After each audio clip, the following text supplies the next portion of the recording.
Ladies and gentlemen, this is Miss Cosmo 2025.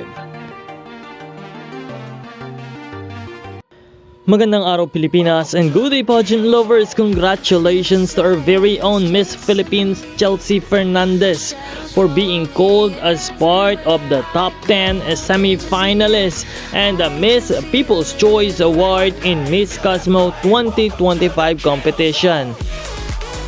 Talaga namang nakaka-proud at nakakabilib ang ating kandidata, lalo't higit ang mga Pinoy pageant fans na patuloy na sumuporta, sumama at bumoto sa ating pambato.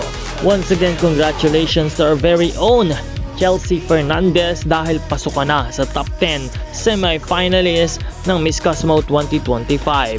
After ng swimsuit round ay dadako naman tayo sa evening gown competition kung saan magpapamalas ang ating mga kandidata ng kani-kanilang elegance and sophistication. Don't forget to subscribe dahil patuloy tayong magbibigay ng mga updates. Maraming salamat sa panonood.